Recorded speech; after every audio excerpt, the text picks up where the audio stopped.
One of the biggest debates in the online chess world is which platform has the strongest players, Chess.com or Lichess. Because the two platforms use Glicko 1 and Glicko 2 respectively, it's led a lot of people to believe that Chess.com has the stronger players. However, at the higher level, it's not so simple. Well, in today's video, I'll be taking on popular chess creator and 2500 bullet player SadisticTushi in a head-to-head rapid game where we'll see who's the better player. We'll only cover the first rapid game on my channel, but if you'd like to see the other games we played, feel free to check out all of Tushar's socials in the description below. Throughout the video, you'll get to hear the calculations and thought process of both players. However, neither player can hear each other whilst the games are underway. But before we do get into today's video, Jacksark needs to pay his bills and plug his coaching. If you're feeling like you've been stuck at any chess rating recently, I have plenty of coaching options on my brand new website for you to choose from. You guys can now see testimonials from my current students alongside all the necessary information to get started. New students can also get 25% off their first lesson with code FIRST, or you can get the 5-lesson package, which will get your 5th lesson completely free. But enough of all that, let's get straight into today's game. Here we go. We are playing a rapid game versus SadisticTushi on YouTube. Very excited. This is a comparison for 2300 chess.com and 2300 Lichess. Hopefully Jacksark from the future gives you a good intro to this video. But me and Tushar, or Tushar and I, will be explaining our moves on every turn. I'm playing d4. We've read your comments from last episode. We have added increment, so 10 seconds of increment per move. d4, d5. I played, did I play black? I think I played black last episode. No, I played white. We played Catalan versus a Queen's Indian defense, so let's play something a little bit different. Let's annoy all the viewers at home and let's play a London system. Is Kitty a London enjoyer? Maybe, I don't know. Let's hop in for now. I don't think he plays London, but I actually have no idea. Okay, if the pawn goes there, then maybe it's London. Anyways, let us push our pawn. Juicer there into castle is what we always believe in. In these lines where they play e6 early, we don't have to worry about getting our bishop to d3 at all, because there's never going to be a contest of the diagonal. So what you should do in these positions, if you play bishop f3, they're going to play c5, c3, and queen b6, and then when you play queen b3, they'll play c4, you'll have to takes, bishop c2, and then they get this nasty move b5. And if you play a3, they're going to play b4 anyway because you can't take because of the pin. So for all of those reasons, we'll play knight d2. Hopefully that made sense. I think he's still in the London business. Chess.com says Indian game, but I don't know. If he goes C, it looks like London, but maybe some transposition. Anyways, let's just put the user there. Okay, he plays a simple bishop e7. Logical. If I play bishop d3, c5, c3 now, queen b6 can be met with rook b1 instead, which is the importance of bringing out the knight. We want to delay knight f3 for as long as possible. There's no threat of e5, and we are always patrolling this diagonal here. So a move like bishop d3 can now be played. Well, not to be. The problem with castling so early is I'm kind of scared that he might just go crazy attacking and not even castle. I really want to play it again. There's just this knight h5 move. Sometimes you can get away with it when there is a move like bishop g5, but considering the bishop sits on e7, we don't really want to allow this. I think just a move that we're going to play anyway is c3. Bro is keeping his options open. Can go fatty here into long castle or can just become short. So I think the fishy usually recommends to get c5 as early as possible, but for some reason I don't buy it. I know, kind of crazy not listening to the fishy. I always like to go with this B business. Okay, so we get this fianchetto setup. The idea is also to push for c5. So I was actually thinking on the previous move, maybe I can even play e4. A good way to avoid knight h5 is to play e4 and allow your bishop this e3 square to tuck back on. But if we get something like e4 now, I fear that something like c5 will come, which is not what I want to deal with. So considering he's already committed his bishop to this square, I think I can go h3. You might notice that I didn't really explain anything about the opening I played in this video. I don't really tell you guys why I play certain moves or what they do in general. One of my most recent uploads is a video on building your own repertoire and how to memorize all of the moves. So if you guys would like to understand your opening some more, feel free to check out that video. Basically, I use a combination of the Lichess study and the sponsor of today's video, ChessMind.AI. If you're not keen on making a custom repertoire from scratch, ChessMind has a variety of over 50 detailed courses crafted by Chilean Grandmaster Maurizio Flores that you can add to your repertoire. However, if you're feeling more creative, you can also create a custom course on the website by inserting a Lichess study PGN. From there, you can practice all the moves in your own repertoire like you would on any course. ChessMind is so ridiculously good value for money as well. It's just $5 per month to get access to every feature on the website, and if you use the link in the description, you can get 30% off any purchase as well. I'll leave a link to their Discord in the description as well, because the founder of the website is incredibly hands-on, and you can literally just request a feature be added to the website, and there's a good chance it'll happen. If you guys want to find out more about ChessMind, feel free to take a look at the in-depth videos I've left in the description on the website. But enough yapping, let's get back into the game. Okay, pawn here feels a bit slow, but maybe he wants to go G. I don't get what he's cooking. Yeah, this H business, I don't know. Can go for the trading man, which I kind of like because I really want to trade. I still don't get it. Maybe it is some of his theory that I don't know. Well, we'll offer the good juicer trade, because if this juicer is gone, his attack is gone. Get rid of the bishop. Usually it's pinned to a rook on f1, but I don't really mind trading off the bishop like this. He took it. Not gonna lie, not what I expected, because I thought that juicer was his best friend and he would let it live. Usually kiddies like to maintain the juicer because he is the most attacking piece, and my juicer is just stuck behind my all the dum-dum pawns, so I'm kinda happy to trade. I just see this pony looking to hop in, and then it covers all these cheeky squares. I would have gone C immediately, but this looks problematic. Like, I can go C, let him hop, and then go back to cover these squares, but this looks sad as always. Can go there to say no hopping. Questionable business. I mean, this is no longer attacked. We do cover the hopping business, we continue the C business, and we say fine, and if the fatty goes there, we can go back. Not a fan of what we are playing. But I was never a fan of my chess anyways. I can even hop back with the idea to go there. Not really. I really want to go C directly without wasting any time. We are not interested in taking, but the interest to go C into B and get some kind of queen side pawn march going. Is fatty here a problem? Not really, as we can go back. Is pony here a problem? I mean, we can say we can just ignore it and let the juicer die. So he does play c5. I did think that would happen. Now castling seems right. There is this move queen a4. However, this, we look about checks, captures, attacks. This is an attack on the knight. But we don't want to attack something unless it's, first of all, makes a negative impact on their position. The knight can only go back to c7, so this is not really negative. The knight wants to go back here anyway. And it also doesn't make a positive impact on our position because we've put our queen in an offside position. So even though it would be our turn to move again after knight c7, our queen's not really in a better spot. So I think just castling here, keeping it simple, is going to be the way to go. Okay, so hop it back or hop it here. I don't like this because it's not going anywhere. So kind of into this. Takes is always takeable whichever way we want. So let the pony make his way back. Okay, so they play knight c8. The idea is to wrap around with the knight here. So luckily we did not go for queen a4, helping them get their plan of knight c6 anyway. Now, question is, what do we play? A little bit difficult. I think we should play rook e1, putting the rook on the file that is most likely to open. Rook e1, rook c1, both valid moves. I think rook e1 is a simple move that we can play here.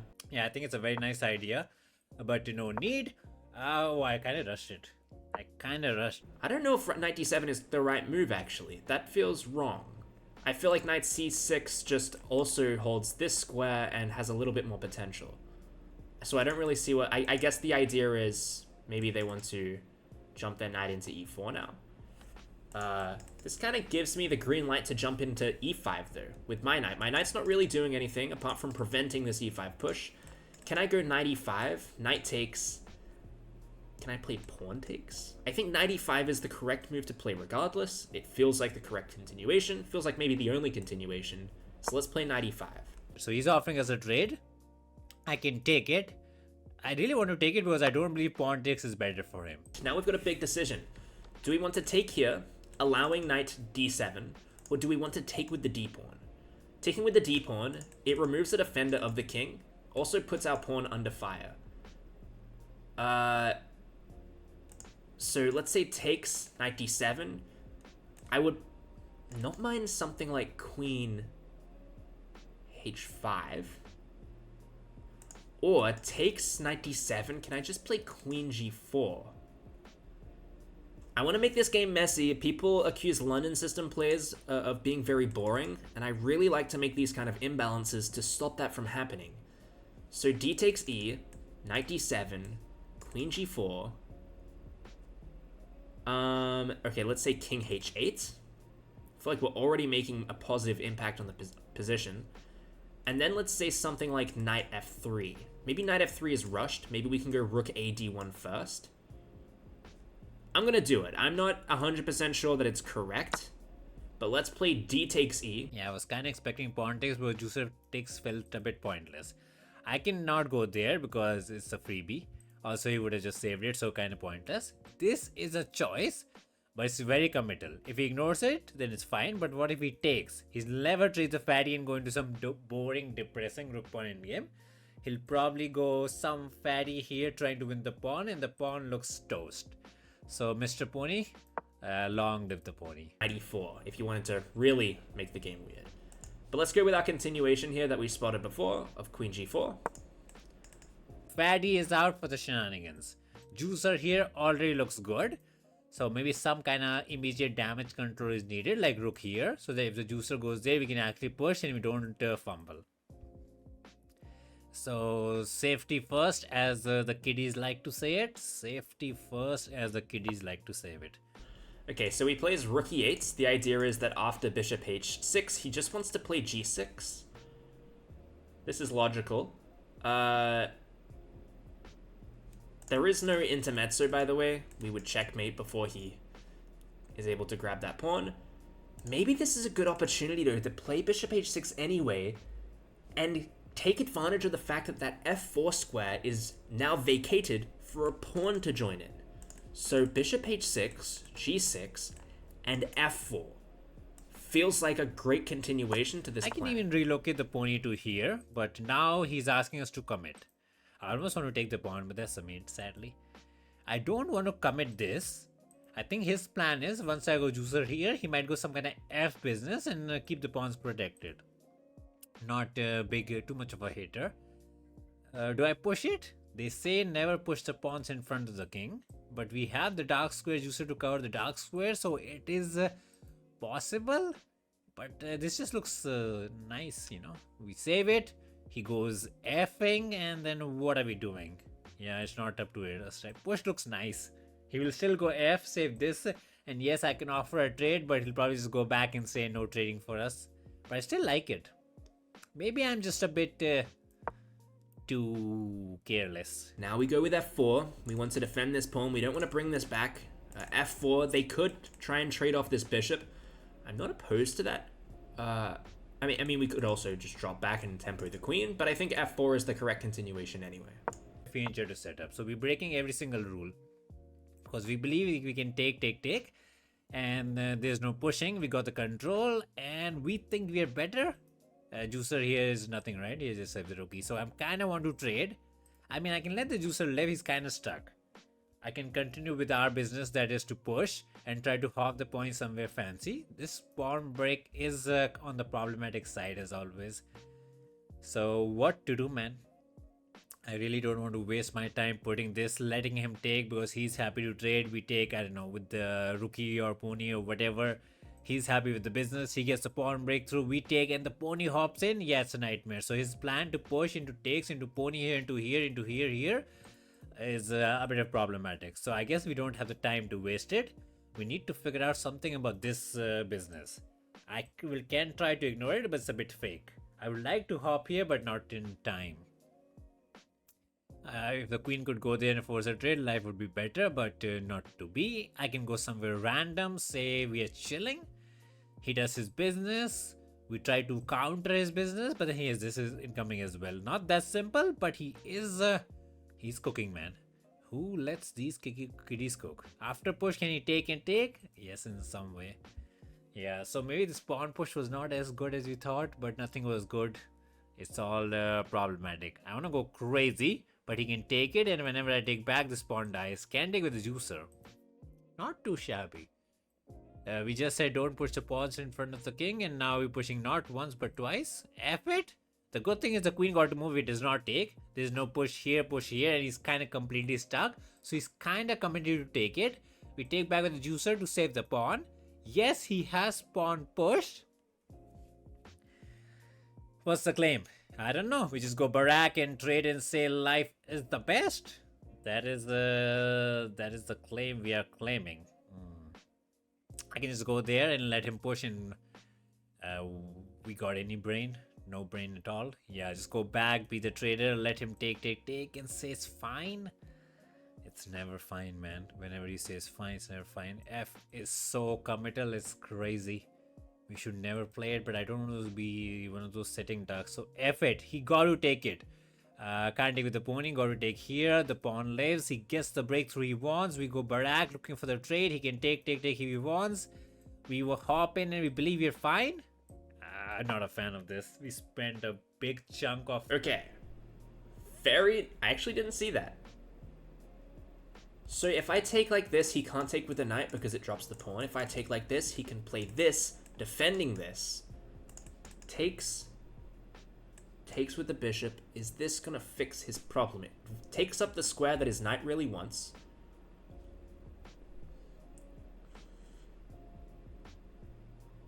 Takes, bishop takes, knight f3.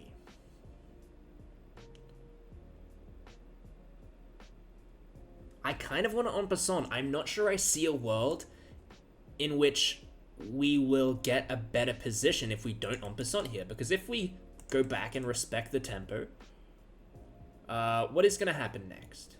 Like, where does our continuation of this attack come from? Where maybe we have to play king f2. I mean, king f2 immediately just loses the queen. Yeah,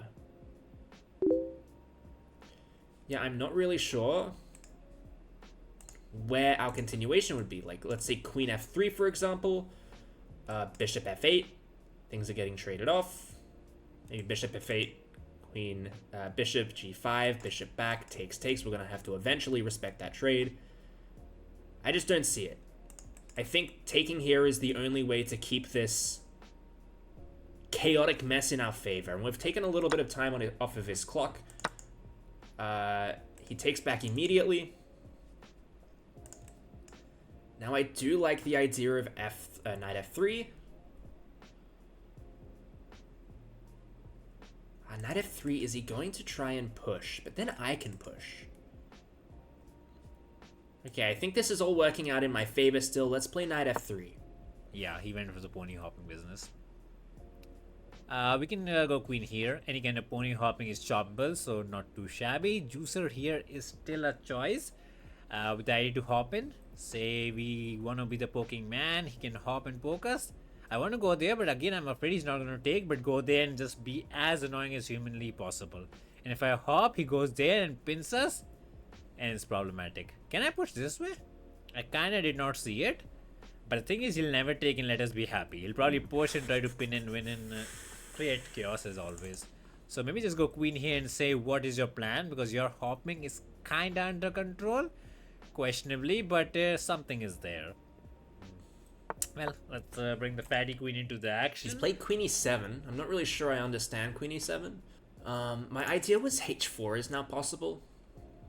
And h5 would be the idea. Now it's supported by the knights. Again, I'm not sure if he's trying to go here. I'm just going to push f5. This is a problem. h4, e5, f5, there is e4. Then I can go knight g5 maybe. Takes, bishop takes, there's queen e6.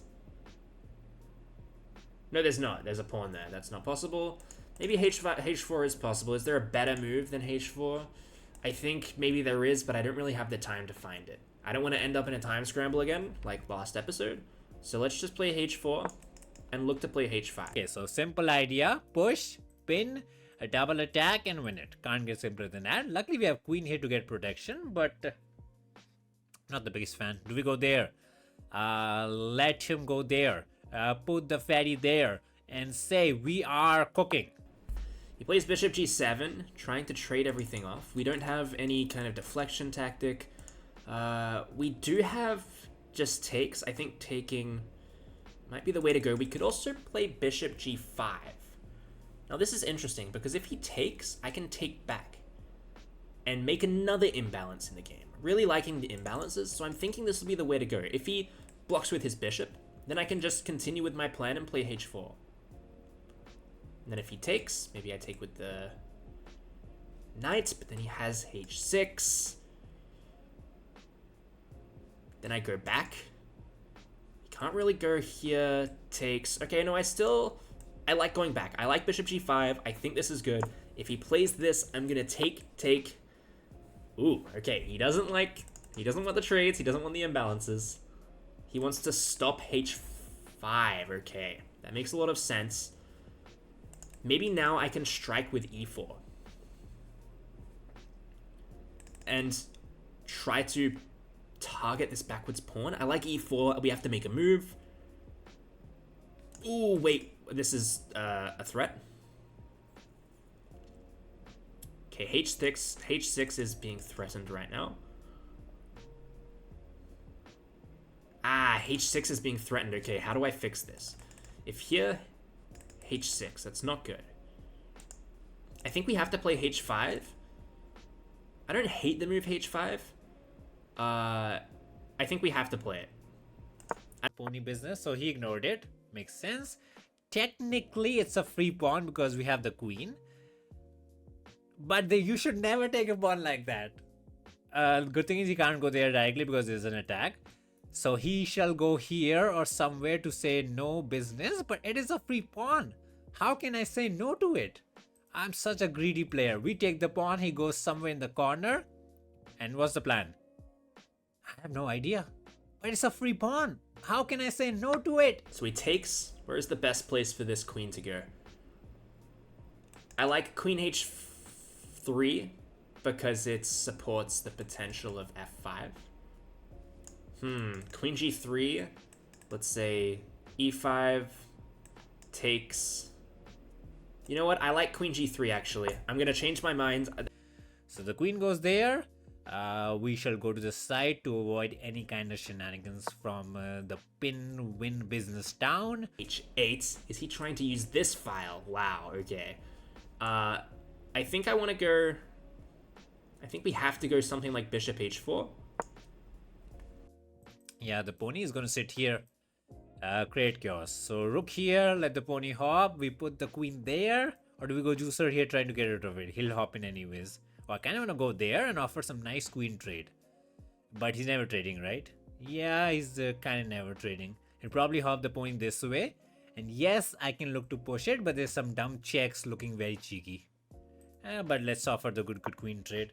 There's a lot of attractive moves. Okay, he wants to fix his pawn structure. If I take, he's going to take. And it's going to be very difficult. I mean, I get a good knight there.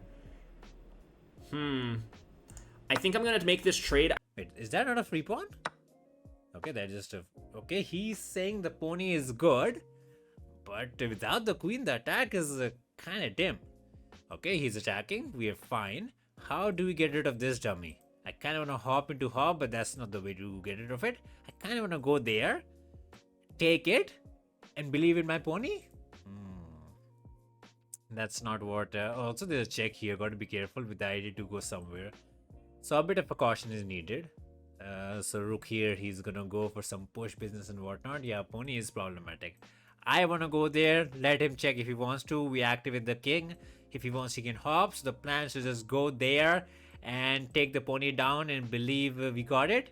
Rook here into some kind of pawn here looks problematic. Unless if I go there, he goes there. Even if I take, we waste too much time out of it and the pawn breakthrough is incoming and this pony is kind of dumb. I kind of want to push. Oh, there's check into take sees. No, there's no check into take sees. But rook here to poke this pawn is always problematic. Yes, I can push it, take it, get the defense we want, and we're fine. Let's lose. Can we ever take here? We can, but this check looks trippy. But I don't think we can let him go rook here.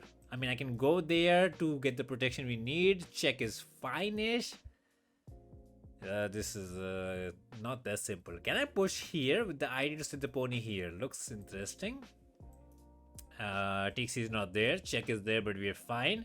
Yes, he can hop here, but not too problematic. Push is an idea, but we shall just hop and sit like a good kid.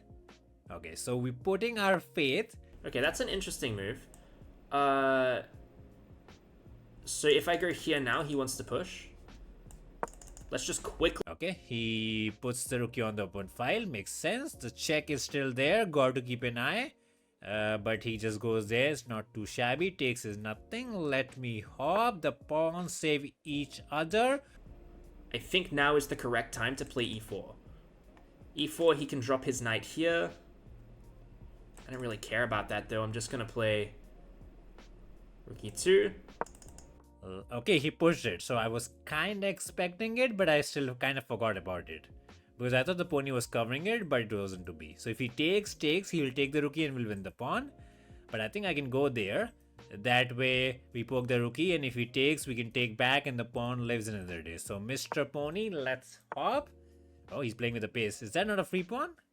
That does look like a free pawn in my dumb brain, unless we are missing something. He saves the rookie wherever he wants and we just go back and we live a happy life. I don't know, man. We just love free pawns. They're so tasty. Okay.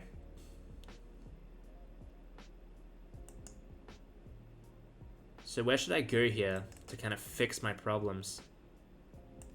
Should I go rook d2? I just need to make a move, right? There's no trickery here. Maybe there's a rook f7. Okay, let's go on the open file, maybe. Like, if you go there, I get another free tempi. Unless, wait. Is he planning to go 7th heaven? Maybe he is. Let's say I go there. He goes 7th heaven for some counterplay. There's another pawn for us. Are we gonna actually grab one more pawn? I think that might be a bit too much. The good thing about this is at least there's no check for him. Even though the check was useless, but just for some reason it was too scary for me. So I'm kind of actually considering taking this pawn, because once this pawn dies, this one also falls. Yes, it does allow the check. So risky biscuits, man. So takes is nothing. No sacrifice for him. I kind of like this to poke the rookie, so he's kind of stuck defending. But I think after this, he might go some rook here business. And rook here looks risky with some discos and whatnot, right? Yeah.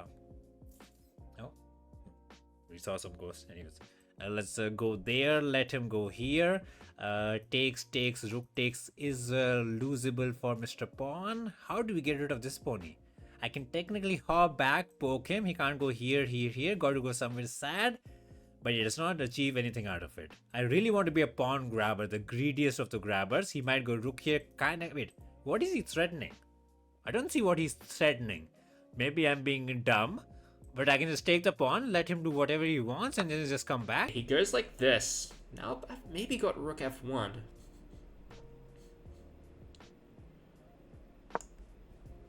Okay, he doubled up the rookies. He wants to go there, but not to be. I kind of want to go there. If he trade all the rookies, the game is just poof, over. What else can he do? He can grab this pawn, trying to double attack, and if I take, he takes back. Yeah, that's a bit on the problematic side. Can I take the pawn? No, he'll check and bring the other rookie in the 7th heaven, and that's how you actually kind of fumble. Oof. So what to do? Just go king here and wait. He'll probably go rook somewhere, trying to do his thing to double up the rookies. I really want to rook here, but pony takes pawn is problematic. Yeah, he's getting some play. He's making a mess out of it. I'm here making a mess out of it. We go there. He takes the pawn. We take back. Rookie takes. And we're fine. Ooh, we go there. He takes the pawn. We take the rookie. He takes back. And then we take this pawn and we live another day. Bro, the chicken can't be more... Okay, time is getting out of hand. Playing it like this. I do have this capture here. I think I have to go for it. Takes. Now he's going to take the pawn. Now I can take this pawn. It's not super flashy. But I do have a pass pawn of my own that I can work with in this time trouble. Our passer is not that simple to push. And if I go there, this check looks like we will be mated. Some real trouble for us. It did get messy. Can I go there to say no pushing? It does look nice to say no pushing for him. Ooh. Ooh, is that a big mistake? D6. Takes, check. Here, check. Oh, that can't be good. So we push. He pushes. We push as well. And our rookie will sacrifice if it's needed. And then RV push, push, push, sacrifice. Is he back in time? Probably he's back in time. Oh, that's annoying. He can do that.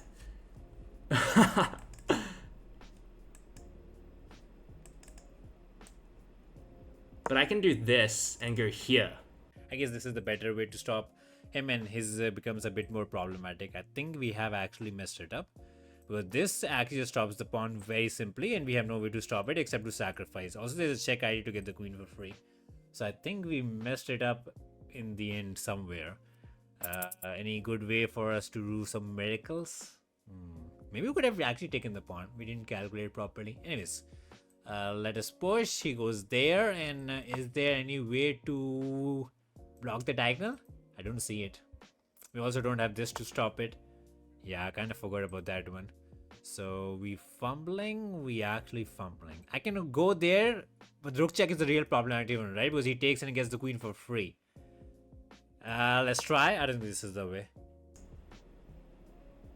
Oh, do I just win? Takes, takes, takes. I think I just win. No, there's bishop here. Then I have... I think check, right? Takes, takes, takes. Queen here, here. I think I check. I think I check and I win, right? Yeah, that was the problem, but I thought this was not too bad. In my brain, we had this to stop him from queening. Mr. Brain, I will not go there because he has pony here. I go juicer here so that if he takes, we get the queen. And are we not Barack? That middle game. Oh my god, that's a crazy move. Oh my god, there's no way that's a...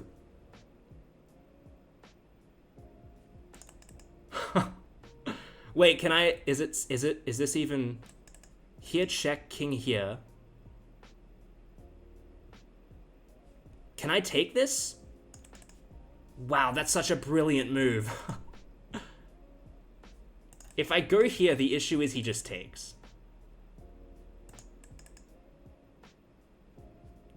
Away because we can... Okay, he's letting us have the queen. He's saying his queen is unstoppable. That's not their idea. We just check and take it and life is kind of fantastic. Could have checked and won the pawn, not to be. But this looks pretty good. We get the juicer. We can even sacrifice the fatty for the business. Bro, we should have lost that one. Is there a savior in 96? Oh my god, he's out of checks. Oh my god, wait. There's no way that this is gonna work. There's no way that this is another... So, check, he goes somewhere. And I check and I take the pony. That's one way to go about it. I kind of want to do check, check, check, check and win the pawn. So, let's check it anyways. If he goes here, we have check into takesies. So, kind of got to go out. And what's going on? Can I check this way? I can. If he goes here, we do get the checking business. That is kind of good. And if he runs out, are we cooking? Okay, check looks good. Because he can't walk out. Brain. And then we check again. I cannot check. I want to win this with a check. He will never go there. He'll go back and we don't have it, right? I mean, we have queen here. I can take and win it probably because we are piece up. But check, push him there. And then check him again. My brain is really on full vacation mode. So I can take it, let him check and just hide like a good kid. And he checks it and we defend it and we are piece up in winning. That should be the way. But I'm really trying to find a better way. I check him again. He goes there. I check him again. Mr. Brain. Pick that all. Yeah, I'm not gonna go up here and allow you to do this to me. Because he wants like something like that. That's ideal for him.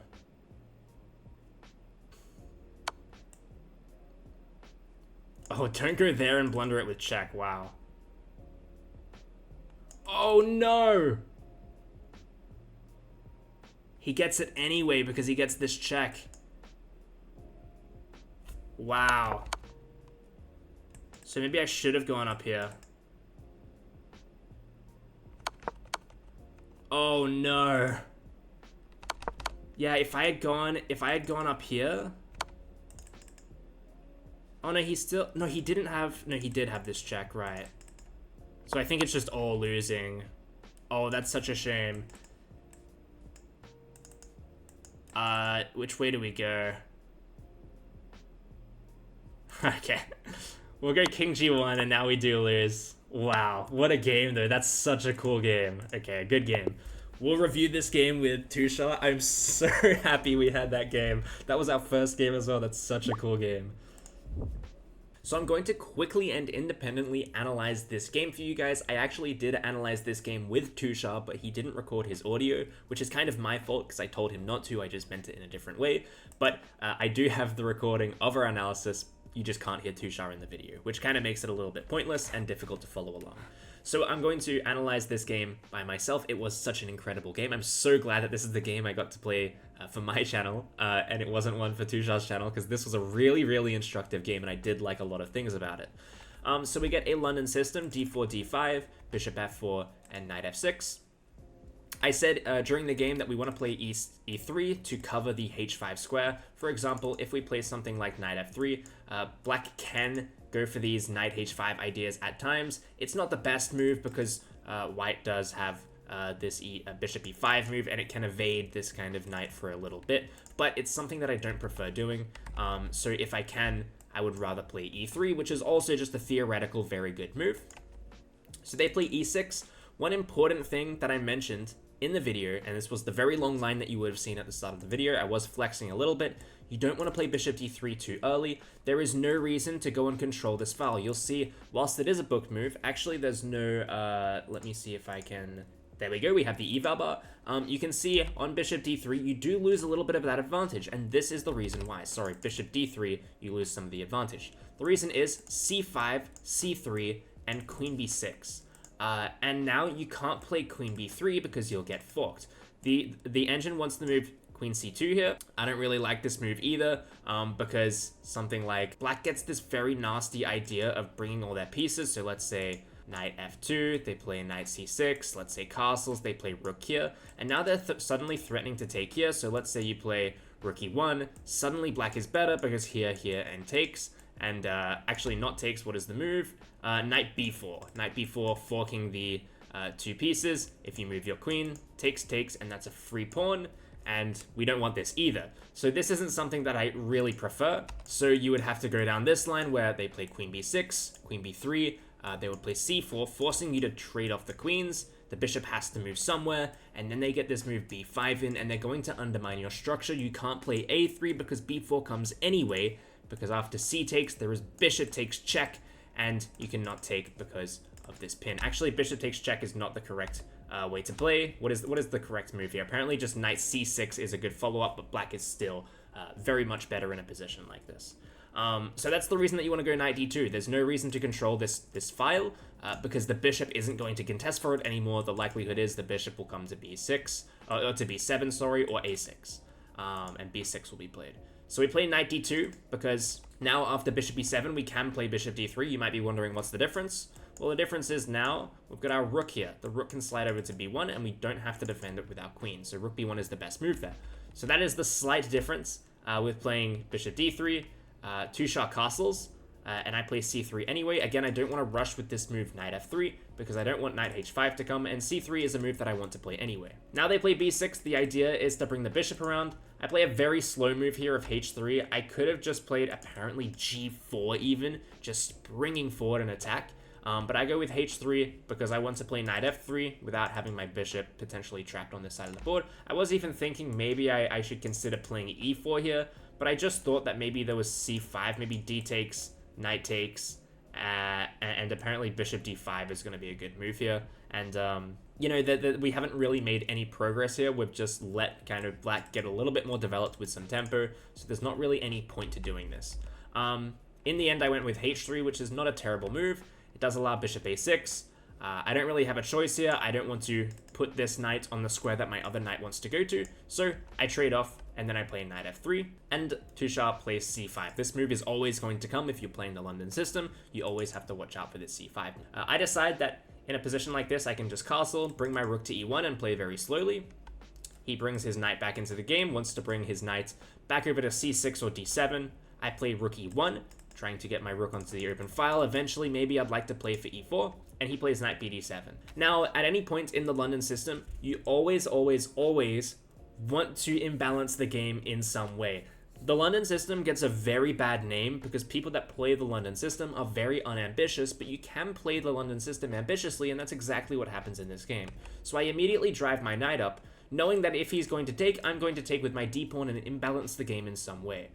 He does take, and I take with the d-pawn, and this is slightly better for white. This is plus 0.4, because the knight has to go back to one of these squares. Apparently knight e8 is the best move. Apparently knight e4 is even okay. Tushar said that he was considering this, but didn't really like the whole kind of, there being a pawn on e4 that he has to defend all game. So he ended up going for knight d7, which gave me a plus 0.5 advantage because of the move queen g4. Now this obviously immediately threatens bishop h6, which is kind of the whole idea. You want all of your pieces kind of coming in over this side of the board. One of the most important things about this pawn taking on e5 is that it removes the defender of the king. The knight on f6 is always such a great defender of the king, and once it's removed, it becomes a lot easier to attack said king. So they play rook e8, trying to meet bishop h6 with maybe g6. So I do play bishop h6. This is a mistake because of bishop f8. I would have thought f4 would be a good move here, but then there's f6, and this bishop is kind of running out of squares a little bit, and they are also undermining the center. If I play something like e takes f, they're going to take, not with the knight, apparently with the queen is going to be very good, and after bishop g5, queen f5, and they're going to be absolutely fine here. If I take, there's a backwards pawn. This is not exactly what white wants. The attack is slowly fading away. So bishop f8 would have been a better move, but Tushar does play g6, missing the opportunity to play bishop f8. And now there are a lot of dark square holes around the black king. So I go ahead and play f4. This was my whole plan. I want to play f4, knight f3, rook f1, and get all of my pieces down this file. f5 was a very, very interesting move. I was thinking, okay, I can't retreat my queen here because of this. This would be bad. I'm losing a rook here. I don't really want to move my queen here because this is where my knight wants to go, and I don't want to move my queen here because, now I just have no pieces in my attack. So in my head, I was like, okay, I'm definitely going to en passant here. This feels like a decent move anyway. If knight takes, I take with check. If bishop takes, maybe I'll just play knight f3. Bishop takes e4 is the right way to go about this. If d4 comes, you push in the center. If takes, the bishop has to go back somewhere. Let's say we take on g7, actually bishop g5, both of these are good. Now we get this square over in d6 for our knight, and this is a very, very strong position, something that I missed entirely. Instead of this, I played knight f3. I thought this was the natural continuation of my position, just driving the knight into the position like this. And they play queen e7. Now I was kind of running out of ideas. My whole idea is that I wanted to do something with this pin, so I thought h4 and h5 were very good moves. What I missed was bishop g7, and I thought that I didn't have to take here. I thought that I could go back with tempo and that he would have to block with something. I thought if takes, okay, my whole idea with h4 doesn't really work anymore because he can just take, and he's not pinned. So I wanted to go back, not really realizing that queen f7 was a very strong move here. I thought, okay, if he takes like this, now maybe I'm going to play e4. I was right in this calculation. If here, I wanted to take. Apparently not the best move. Queen h3 it should be a little bit better, but I wanted to take, and make an imbalance and maybe now play e4. This was my idea with this. This would have been a good move as well. I did just completely miss queen f7, which threatens to trap my bishop with h6. Apparently Tushar didn't see this move of h6. He wouldn't have played it if I did go down this line.